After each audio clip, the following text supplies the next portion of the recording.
Hi, Alex here. In this video series, I will try to answer the most commonly asked questions about kitesurfing. Let's begin with, is kitesurfing dangerous? I would say that kitesurfing is completely safe, but it's also very dangerous. It depends entirely on the individual and what they are doing. If you're a competent kiter out in suitable conditions, not trying anything extreme, then you are probably at more risk driving to the beach than kiteboarding. There are specific situations that do greatly increase risk for a kiter. The first is a lack of basic training or skill. If your kite control is poor, simply launching a kite could kill you. Lessons and experience overcome these types of risk. With more experience, you learn to launch safely. You learn to not crash your kite. You can even use the kite to support you when you fall. I would say that your risk drops sharply as your hours of experience increase, assuming you're staying within your comfort zone. The next big increase of risk comes from the conditions you go out in. Kitesurfing is vastly more dangerous in gusty wind, and beginners typically will lack the skill to judge if the wind is clean or gusty. Kitesurfing is also more dangerous in stronger wind. You need a smaller kite in stronger wind, of course, to reduce the force from it. But even with that, strong wind is still far more risky. In 35 knots, for example, the kite's movements are so unbelievably fast that it will be difficult or impossible for a beginner to keep up with what the kite is doing. If something goes wrong with the kite, you get less than a second to react. It really takes a lot of experience to handle stronger wind. I would recommend that you try to stay under 25 knots for your first 100 hours of kitesurfing, and that you only think about going out in more than 30 knots of wind once you have more than about 400 hours of kiting experience under your belt. The other common cause of increased risk is competitive kiting or pushing boundaries. The faster you try to learn new tricks, the more likely you are to have an accident. And the harder you push doing a stunt for your sponsors or Instagram or whatever, the more likely you are to get hurt. Whereas if you stick within your comfort zone and you gradually make improvements, you're going to be a lot safer. I would like to put numbers to this for you to quantify the risks, but unfortunately there's not enough data available. There are a few national institutions that collect information about sports and injuries, but they use broad categories like sailing or water sports, and they don't have a category specifically for kitesurfing. And the few studies that have been done specifically into kitesurfing didn't have a very big sample size, and they didn't collect information about hours of experience or the type of kitesurfing being done, whether it was just mowing the lawn, just riding around, or doing very dangerous tricks, which are so different that it's almost a different sport. So unfortunately, I cannot give you a numerical answer to how dangerous kitesurfing is. Okay, next, this is a good one. Can you teach yourself to kitesurf? The short answer is no. It's a terrible idea, you can get badly hurt. But people want to know a lot about this, so I'll try to give a longer answer. Firstly, a common reason that you might try to teach yourself is to save money. However, generally, teaching yourself does not save money. There is a high chance that you'll break some equipment when you're teaching yourself, and that damaged equipment will generally cost more than lessons would have that would have prevented the damage of that equipment. So, teaching yourself rarely saves money.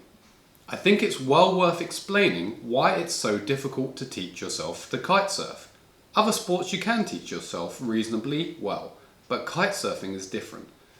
Firstly, flying a kite is a fairly subtle art. The tensions applied to the steering lines to control the kite are fairly small. It's very easy to apply too little tension and not get a reaction from the kite, or apply too much tension and get too much reaction from the kite and get dragged around the beach. The second reason it's so difficult to teach yourself is kitesurfing is often counterintuitive.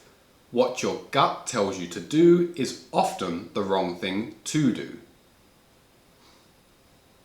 The third reason it's so difficult to teach yourself is something I call the launching paradox. Just flying a kite is subtle but not that complicated. You're just applying tension to one steering line or the other. With a very good instructor, you should be doing this in half an hour and even reach the point that you're not crashing the kite. By comparison, the skill of actually getting that kite safely in the air is vastly more complicated. To get a kite in the air, you need to assess the wind strength, assess the wind quality and direction. You need to select the correct kite. You need to set up correctly, orientated relative to the wind direction. Then reliably inspect your setup. Then you have to hook up correctly. You have to move around to a specific angle to launch your kite, while also keeping the correct distance from the kite. As the kite catches the wind, you also need enough flying experience to know whether your kite and lines are in order. Then you must be able to fly the kite with finesse, since there may be hazards nearby. Plus you must be able to do this with one hand ready to use your safety systems. All of that requires a lot of experience, and a lot more experience than simply flying a kite. So the paradox is, it takes quite a lot of experience to get a kite in the air. But you can't get any experience if you can't get your kite in the air. This is why kitesurfing lessons are so valuable, and this is why teaching yourself usually goes very badly. Generally speaking, when someone is teaching themselves, if it's light wind, they'll fail to get the kite in the air. And if it's strong wind, they'll usually hurt themselves or damage equipment. Having said all that, there's definitely some people with a certain mindset who are particularly cautious who can teach themselves safely. Also, in the early days of kitesurfing, pretty much everyone was self-taught or learnt from friends. And although there were many injuries, there were plenty of people who taught themselves without an accident. If you are going to teach yourself, because you're ignoring the warnings, or because you live perhaps somewhere very remote, then there are ways to greatly reduce the risks. Start with tiny kites, known as trainer kites, just 1 or 2 meters squared in size. Also start in light wind, even though the kite is tiny. A 1 meter kite in light wind of say 10 knots is not going to be powerful enough to move you.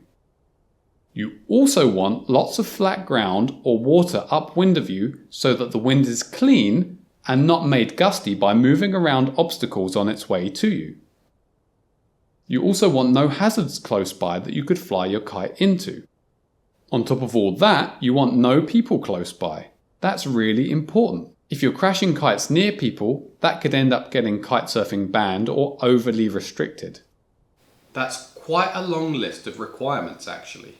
Light wind, clean wind, tons and tons of space, and a tiny kite. It can be difficult to find all of that. I taught myself using similar requirements, and it took me more than 2 years to go from flying small ram air kites to doing a bit of kite landboarding to eventually getting my first runs on the water. It was a monumental effort, and the driving around to find the right conditions alone would have cost me a lot more than a couple of lessons would these days. Also, you should probably know that the control systems for a trainer kite and a 4-line kitesurfing kite used on the water are different. However, any kite flying experience or skill is valuable and can be transferable to some extent. I taught thousands of students before starting this channel, and I definitely found that the students that came along who could already fly a trainer kite well, then progress much faster through their 4-line kitesurfing kite lessons. I'll be back with more episodes of Kitesurf FAQs. In the meantime, if you have any questions that you would like to see answered, please do add them in the comments. Thanks for watching and stay safe.